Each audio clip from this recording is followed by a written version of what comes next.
আসসালামু আলাইকুম। আজকে আমরা আইটেক আর হলো ইএম টেক সম্পর্কে জানার চেষ্টা করব। এই দুইটা টেকের কাজ একই। লেখাকে একটু ইটালিক স্টাইল দেয়। এটা শুধু ডিজাইন করার জন্য বা স্টাইল করার জন্যই ব্যবহার করা হয়, এর আলাদা কোনো কাজ নেই। এমনি নর্মাল টেক্সট তো হলো সোজাই থাকে, আর ইটালিক লেখাগুলো আছে যেগুলো মানে ইটালিক করলে একটু বাঁকা হয়। চলেন আমরা একটু প্র্যাকটিক্যালি দেখি যে ইটালিক লেখা কেমন হয়।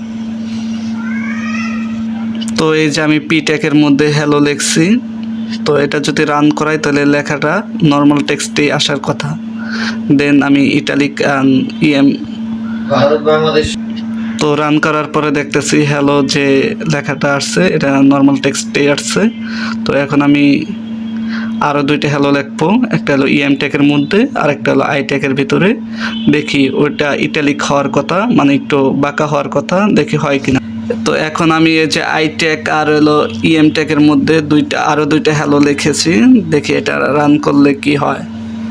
তো থিওরি অনুযায়ী এই দুইটা ইটালিক অক্ষরে দেখাবে, মানে একটু বাঁকা হবে, দেখি হয় কিনা।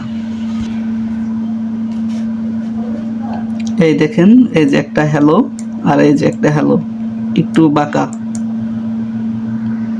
মানে ইটালিক স্টাইলে আছে। আশা করি বোঝা গেল যে এই আই টেক আর ইএম টেকের কাজ কি।